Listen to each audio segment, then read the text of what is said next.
Hal, it's about time. So over the last 2 years, I've been putting together this prototype bass guitar, mostly focusing on making it so that anyone can build it with simple tools.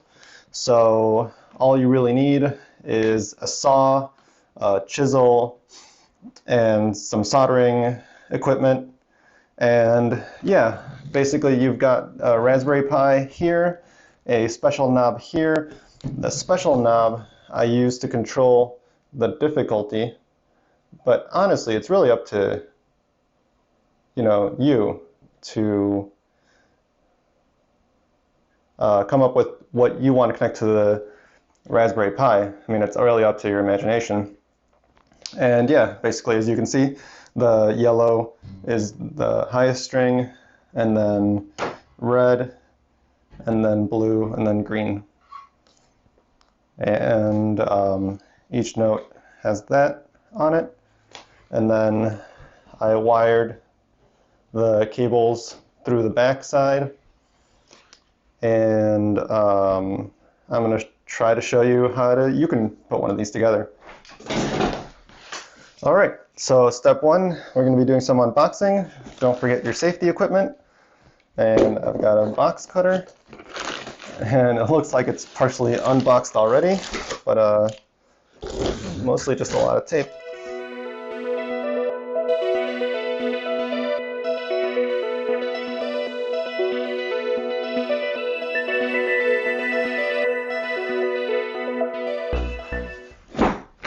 Okay, so the next step is to get the strings out of the way, and that's pretty straightforward.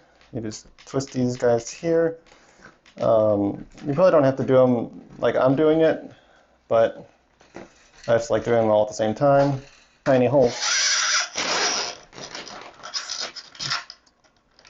You can label them if you want, but if you look closely, each string is obviously of a different thickness, and so you just have to remember that the thickest string is the one that's closest to you. All right, next we want to detach the neck from the bass, and so we go back here.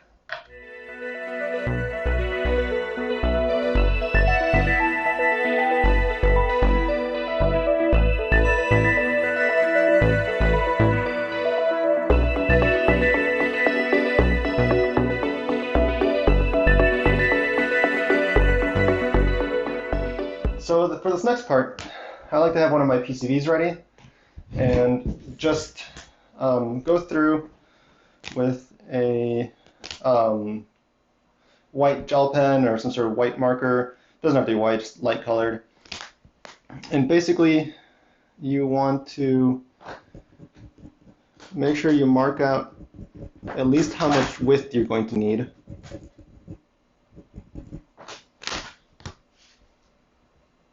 And then, if possible, also draw the line on both sides.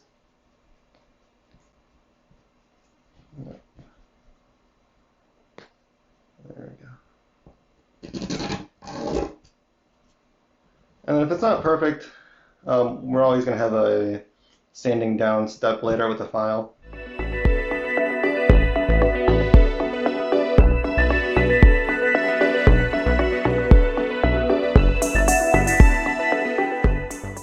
Okay, for this next part I recommend wearing a respirator, or at least being in a well-ventilated area, because you're about to get a lot of sawdust.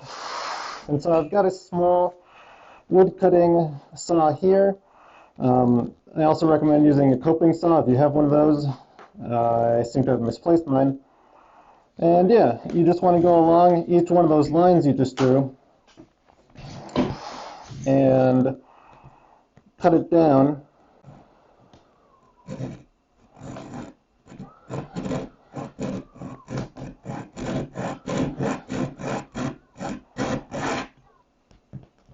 And you'll basically be going down through the black wood all the way to the white wood, and that's where you want to stop. This type of bass guitar neck actually does a pretty good guide on keeping us in the right points, because right past where the blackwood ends is where the truss rod is, and you don't want to cut the truss rod. Well, plus you probably can't with this kind of saw, but you want to avoid that. And so that's about as deep as you want to go. And that'll leave us with plenty of depth for our LED as well.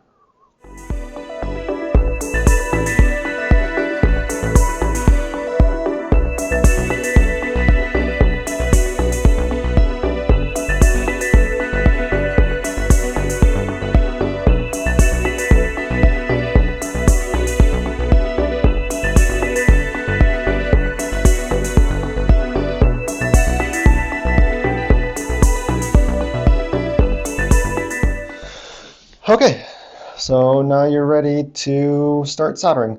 Things you're going to need are your 20 LED strips. You're going to need a soldering iron.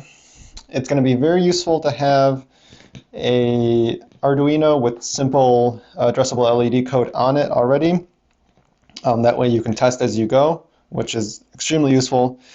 And due to the linear nature of these LED strips, it's actually incredibly easy to debug when something goes wrong, because it'll just point at the one, like it'll stop working at the one that's broken. So yeah, so you want some soldering or solder for your soldering iron. You want various tools. Mostly you want a wire stripper that's the right size. That's going to save you so much time. Yeah, get one that's the right size. One of these clippy thingies is going to be good for the overshoot. Once you put the wire through the pins or through holes. And I don't know if I'll need this one, but it seems useful.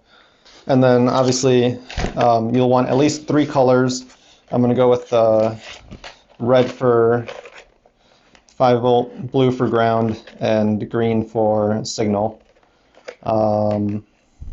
And yeah, make sure, you probably can't see it even if I strip them, but you want the solid core ones, not the multi-threaded ones, because multi-threaded ones are a giant pain to fit through these through holes over and over.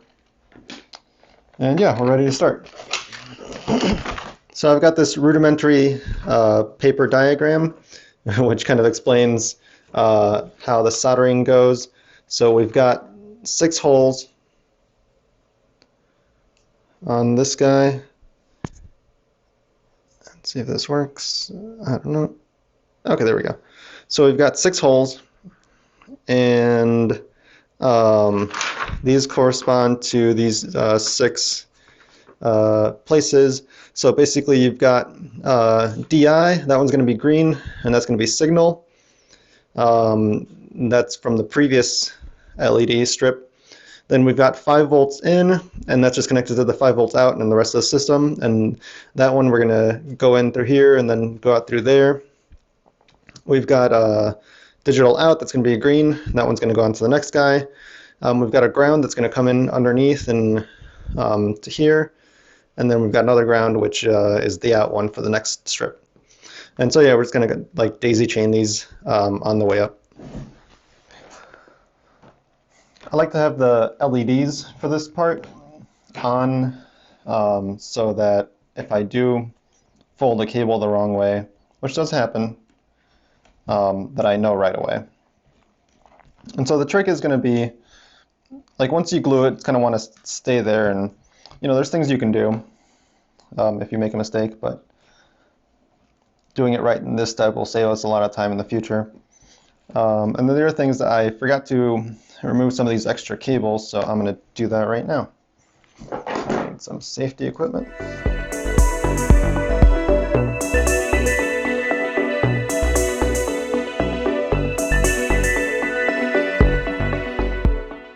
Okay, so yeah, just got to make sure all your LEDs are lined up.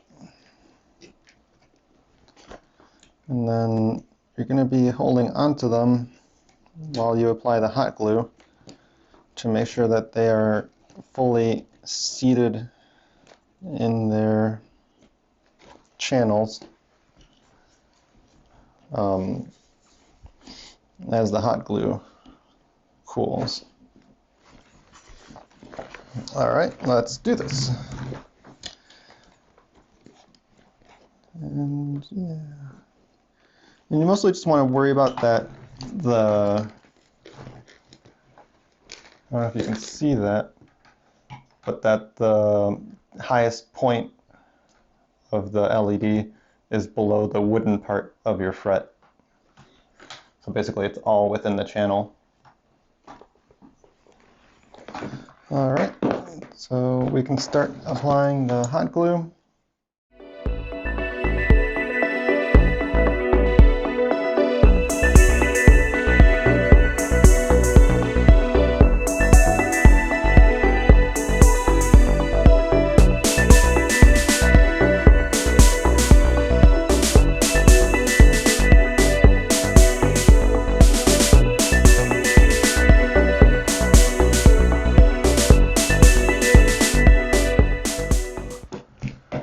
Okay, so the LED strips are all in a good place. We've checked that they're all below the horizontal. I guess they could look neater, but for the most part they look pretty nice. So the next step is we need to make a channel, I guess a double channel. We need to block off the ends of the channels with duct tape because we want to make like small cradles.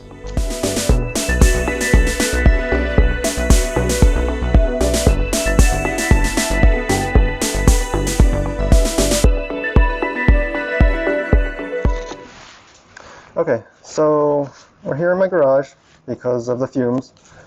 And it's not that smelly, but I have a feeling there's a lot of warnings on this, and I have some safety equipment on. Anyways, so I'm going to be using this tabletop epoxy, also known as resin, pretty sure. I had to heat it up a bit in front of the room heater, just for like a minute or two while I was watching it, because as you can see it's getting kind of gloopy. And then I've got the epoxy hardener. I've got 2 cups. That way I can do, the right amount. It'll be easy because I can just, tell that they're at the same height. I've got a stirring rod. I've got the base. I put in aluminum foil because this stuff, if it starts falling off, it's basically like, well, yeah, glue / epoxy resin. It'll like solidify and it's a giant pain to clean up, so I put some aluminum foil. You could probably use newspapers too, I believe. And then I've got a heater because this stuff will cure way better if it's warmer, which it's probably like in the 50s in my garage, so yeah. So let's get to it. Also, gloves are very useful for this because this stuff is very sticky and it does not come off. Apparently, in order to get it off, you have to like use baking powder, baking soda, and then like soap, and then scrub it for a while. As you can see, it's very gloopy.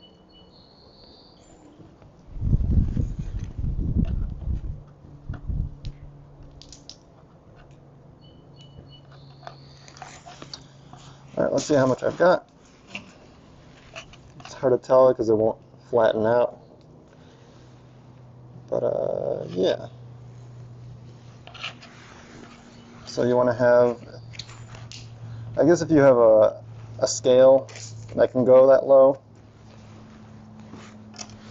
I recommend using that.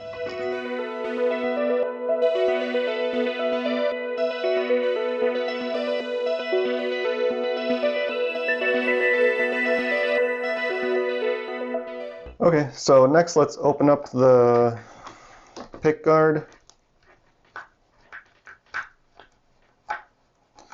So we can talk about what changes need to be made to the base.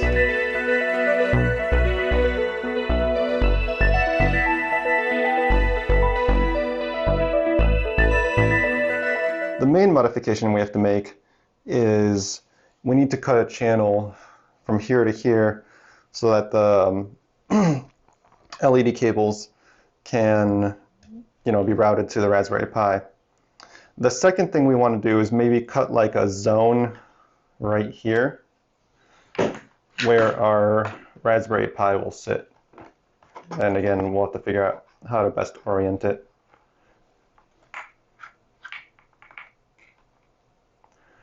And then finally, we'll probably want to drill a hole out here in the back so that the power cable can come in. I mean, for your system, you can also, make another like groove and put, well, you don't want to do it there, but, make another groove somewhere and put your power system. I like putting my power system outside because that way I can change it around without having to open this up.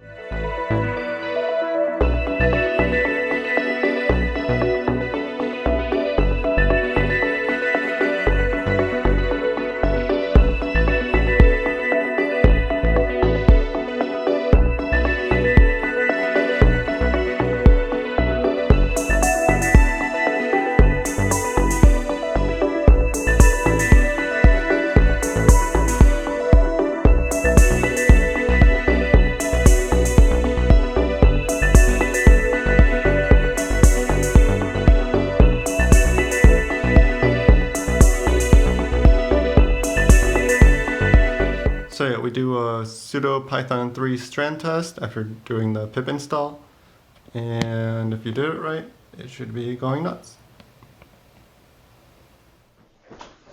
Don't forget to do sudo raspi config, and then we are going to do interface options, and we need to turn on SPI, yes.